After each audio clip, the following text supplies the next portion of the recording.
In this video, I will be sharing with you how you can create a community in Microsoft Teams. Once you open your Teams, you want to select community. Here you have an existing community, so what you want to do is select create your community. You can choose to start with a template. I'm going to select professional and I'm just going to keep the name, right? You have the option to enable this option for approvers to allow new members, right? So I'm not going to go with that option now. So select create, and that's basically it. So you can invite people to your channel by selecting invite people. So you can add their phone number or email address. So I'm going to exit that.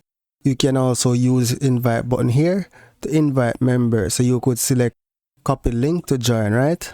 And here you have the link that you can share with individuals, whomever you want to join the community. So that's it for now, guys. Thank you for watching and see you in the next video.